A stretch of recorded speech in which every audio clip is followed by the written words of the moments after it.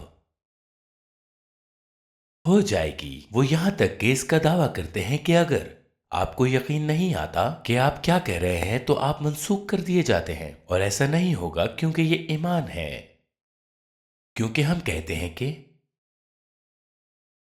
یہ ایمان ہے۔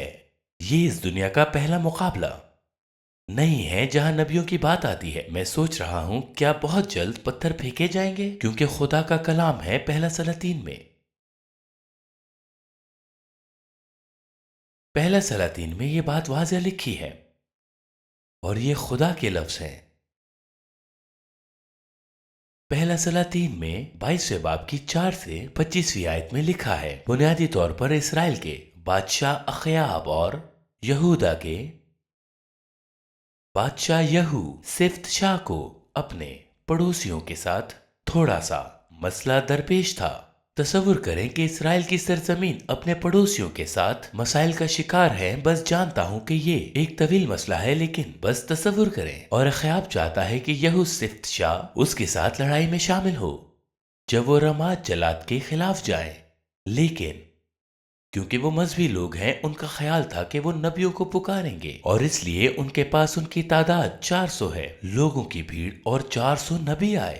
بادشاہ کا حکم تھا، اور وہ سب بادشاہ کی طرف تھے۔ وہ اس کے لیے تھے، وہ فتح کے لیے تھے، وہ جیتنے کے لیے تھے۔ ایک بادشاہ دوسرے بادشاہ کو راضی کرنے کی کوشش کر رہا تھا۔ ایک بادشاہی دوسری 2 سلطنتوں یعنی یہودا اور اسرائیل کو اس میں شامل ہونے کے لیے راضی کرنے کی کوشش کر رہی ہیں، اور اس لیے انبیاء باہر آئے اور سب نے پیشن گوئی کی کہ اوپر جاؤ، تم جیتو گے، یہ بہت اچھا ہوگا، وہ ان سب کو عبور کرنے والے ہیں۔ اور سب نے کہا آمین۔ انبیاء نے ایک ہی بات کہی، وہ سب باتیں جو وہ سننا چاہتے ہیں، وہ تمام چیزیں جو میں چاہتا ہوں کہ اس ملک میں ہوں۔ اور دوسرا بادشاہ یہوسفت شاہ کہتا ہے کہ آپ کے پاس کوئی اور آدمی ہے، میں دوسری رائے یا 41ویں رائے چاہوں گا، کیونکہ ایک حقیقی نبی ہے جس کے آس پاس کوئی کام کرنے کو نہیں ہے۔ ہاں، ایک مکایا ہے، لیکن آپ جانتے ہیں اگر آپ کا انجام ہوتا ہے تو وہ صرف برا کہتا ہے۔ اسے یہاں لے آؤ، مجھے سننے دو، آؤ دیکھتے ہیں تمہیں کیا سننے کو ملا ہے۔ اور مکایا وہاں آتا ہے اور کہتا ہے کہ اوپر جاؤ، تم کامیاب ہو جاؤ گے، یہ بہت اچھا ہوگا۔ وہ ہر وقت یہی کہتا ہے اور ایک ہی بات کی باز گشت کرتا ہے۔ اور بادشاہ نے اس سے کہا کہ میں نے تمہیں کتنی بار کہا ہے کہ مجھ سے جھوٹ مت کہا کرو، مجھے بتاؤ کہ خدا کیا کہتا ہے۔ اور وہ کہتا ہے کہ میں لوگوں کو جیسے چرواہے کے بغیر بھیڑ بکریوں کی طرح گھومتے پھرتے دیکھتا ہوں۔ دوسرے لفظوں میں یہ مستقبل کے بارے میں بہت ہی تاریک اور خفیہ چیز ہے۔ اور بادشاہ دوسرے بادشاہ سے کہتا ہے کہ کیا میں نے آپ کو نہیں بتایا تھا کہ وہ صرف برا کہنے والا ہے؟ وہ ہمیشہ وہ کام کرتا ہے اور پھر چلا جاتا ہے، اور پھر اس بادشاہ کے اعلیٰ ترین نبیوں میں سے ایک آتا ہے اور وہ ایک سہارا بناتا ہے، اور وہ لوہے سے سنگ بناتا ہے۔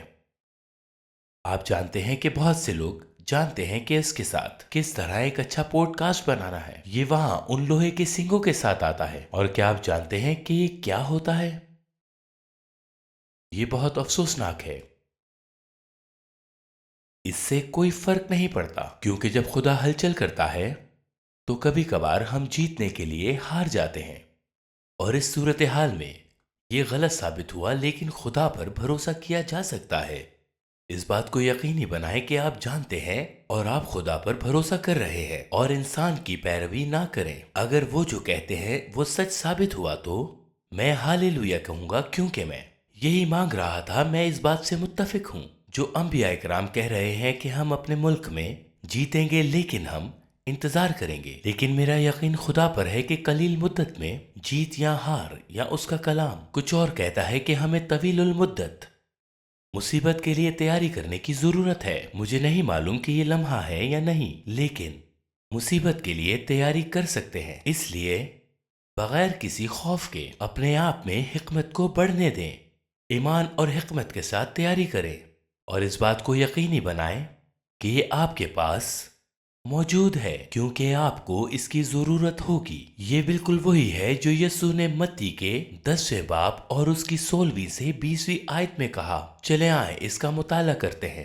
دیکھو میں تم کو بھیجتا ہوں گویا بھیڑوں کو بھیڑیوں کے بیچ میں، پس سانپوں کی مانند ہوشیار اور کبوتروں کی مانند بے آزار بنو، مگر آدمیوں سے خبردار رہو کیونکہ وہ تم کو عدالتوں کے حوالے کریں گے اور اپنے عبادت خانوں میں تم کو کوڑے ماریں گے، اور تم میرے سبب سے بادشاہوں اور حاکموں کے سامنے حاضر کیے جاؤ گے تاکہ ان کے اور غیر قوموں کے لیے گواہی ہو۔ یہ بالکل وہی ہے جو یسوع نے کہا تھا کہ ہونے والا ہے۔ مجھے امید ہے کہ اگلے سال امریکہ میں ایسا نہیں ہوگا، اور میں دعا کر رہا ہوں کہ ایسا نہ ہو۔ خدا ہمیں نجات دے۔ اب آپ یہ سمجھ رہے ہو کہ یہ میری دعا ہے، میں اس پر یقین کر رہا ہوں اور خدا سے مانگ رہا ہوں، لیکن یہ کبھی نہ کبھی ہوگا۔ اور لکھا ہے کہ لیکن جب وہ تمہیں پکڑوائیں تو فکر نہ کرنا کہ ہم کس طرح کہیں یا کیا کہیں، کیونکہ جو کچھ تم کو کہنا ہوگا وہ اسی گھڑی تمہیں بتایا جائے گا، کیونکہ بولنے والے تم نہیں بلکہ تمہارے باپ کا روح ہے جو تم میں بولتا ہے۔ یہ وہی ہے جس پر ہمیں ابھی کھڑے رہنے کی ضرورت ہے۔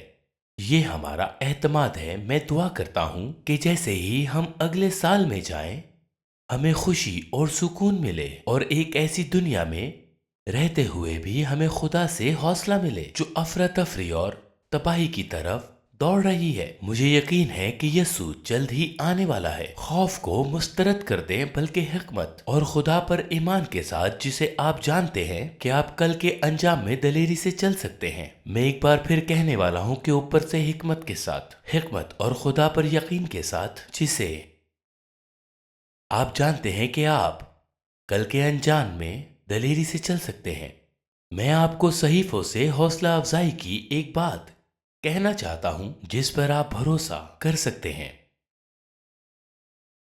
تو آئیں میرے ساتھ پڑھتے ہیں اور جانتے ہیں کہ صحیفے میں کیا لکھا ہے۔ ہم پڑھنے جا رہے ہیں فلپیوں کا 2 باب اور اس کی 1 سے 5 آیت تک۔ لکھا ہے، بس اگر کچھ تسلی مسیح میں اور محبت کی دل جمی اور روح کی شراکت اور رحم دلی اور درد مندی ہے تو میری یہ خوشی پوری کرو کہ یک دل رہو، یکساں محبت رکھو، ایک جان رہو، ایک ہی خیال رکھو۔ کیا آپ روح میں میرے ساتھ ہیں؟ کیونکہ میں خدا کے ساتھ ہوں اور میں وہی کہہ رہا ہوں جو خدا کہہ رہا ہے۔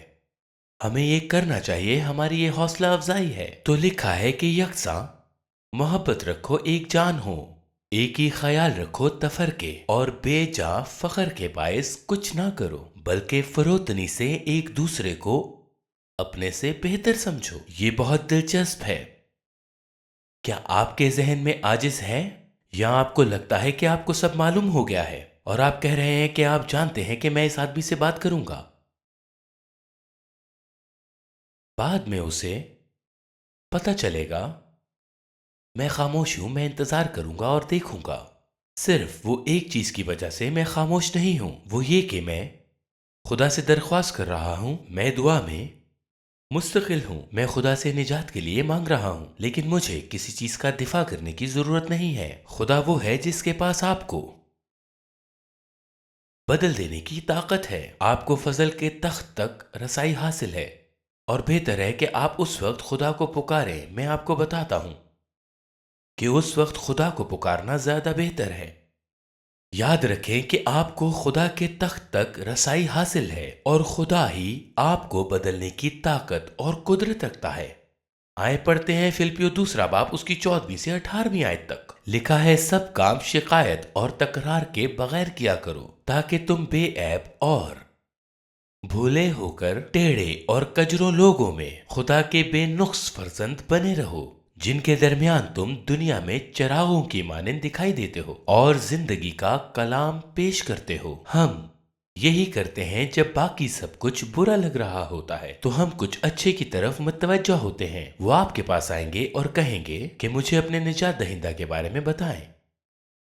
لکھا ہے، تاکہ مسیح کے دن مجھے فخر ہو کہ نہ میری دوڑ دھوپ بے فائدہ ہوئی، نہ میری محنت اکارت گئی۔ یہ وہ وقت ہوتا ہے جب خدا واپس آتا ہے، اور جب آتا ہے تو دیکھتا ہے کہ کیا آپ کی زندگی میں یہ عناصر ہیں جو وہ دیکھ سکتا ہے؟ کیا آپ خدا پر بھروسہ کرتے ہوئے اس کی فرما برداری کرتے ہیں اور آپ کو یہ جاننے کی حکمت ہوتی ہے کہ وہ جو کچھ کہتا ہے اس کے ساتھ کیا کرنا ہے؟ اپنے آپ کو تھام لیں اور اس وقت تک انتظار کریں جب تک وہ یہ نہ کہے کہ اسے کرو، اسے اپنی مرضی سے نہ کریں کیونکہ یہ افراتفری ہے۔ تو لکھا ہے تاکہ مسیح کے دن مجھے فخر ہو کہ نہ میری دوڑ دھوپ بے فائدہ ہوئی اور نہ میری محنت اکارت گئی۔ اور اگر مجھے تمہارے ایمان کی قربانی اور خدمت کے ساتھ اپنا خون بھی بہانا پڑے تو بھی خوش ہوں اور تم سب کے ساتھ خوشی کرتا ہوں۔ دوسرے لفظوں میں، یہاں تک کہ اگر میں خود وہ نہیں پا رہا ہوں جو میں ابھی چاہتا ہوں۔ یہ وہی ہے جو پولوس کہہ رہا ہے۔ وہ اب بھی کہتا ہے کہ تم بھی اسی طرح خوش ہو اور میرے ساتھ خوشی کرو۔ بنیادی طور پر وہ کہہ رہا ہے کہ میں آپ سے گزارش کرتا ہوں کہ خوشی منائیں اور اپنی خوشی میرے ساتھ بانٹیں تاکہ ہم سب مل کر ایک ساتھ خوشی منائیں۔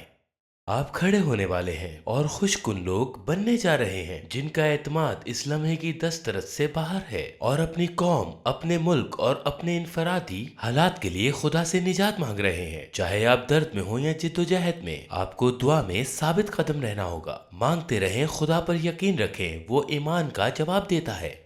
لیکن خدا کو متغیر کی اجازت دیں کیونکہ وہ اپنے جلال کے لیے سب کچھ کرے گا۔ اور کبھی کبھی ہمیں یہ کہنا پڑتا ہے کہ ایسا کیوں نہیں ہوا؟ پریشان نہ ہو، خدا تخت پر ہے، ہم کیوں نہ کھڑے ہو جائیں اور اس کا شکر بجا لائیں۔ خداوند، میں تیرا شکر کرتا ہوں کہ تو غالب ہے۔ خداوند، میں دعا کرتا ہوں کہ جو پیشن گوئیاں کی گئی ہیں وہ سچ ہوں۔ میں دعا کرتا ہوں کہ آپ اس ملک میں انصاف لے آئیں۔ میں دعا کرتا ہوں کہ اس ملک پر توبہ کی بارش ہو۔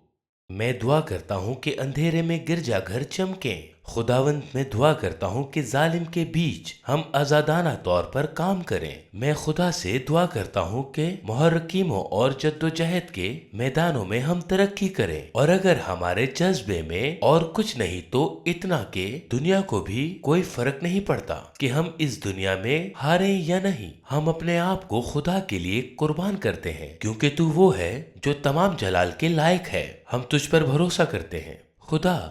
جب تو واپس آئے گا تو ہمیں ایمان اور حکمت کے ساتھ پائے گا۔ ہم تیرے آنے کے منتظر ہیں اور ہمیں یقین ہے کہ تو بہت جلد آنے والا ہے۔ یسوع کے نام میں آمین۔ خداوند آپ کو برکت دے۔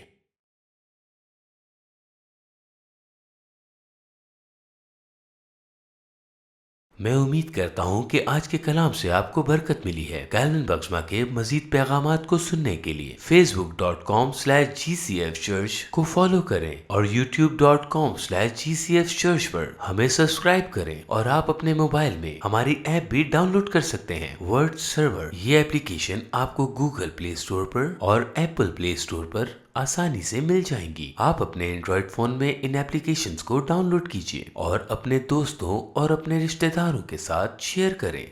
یہ اپلیکیشن مکمل طور پر مفت ہے۔ انہیں ڈاؤن لوڈ کریں اور خدا کے کلام سے لطف اندوز ہوں۔ خداوند آپ کو برکت دے۔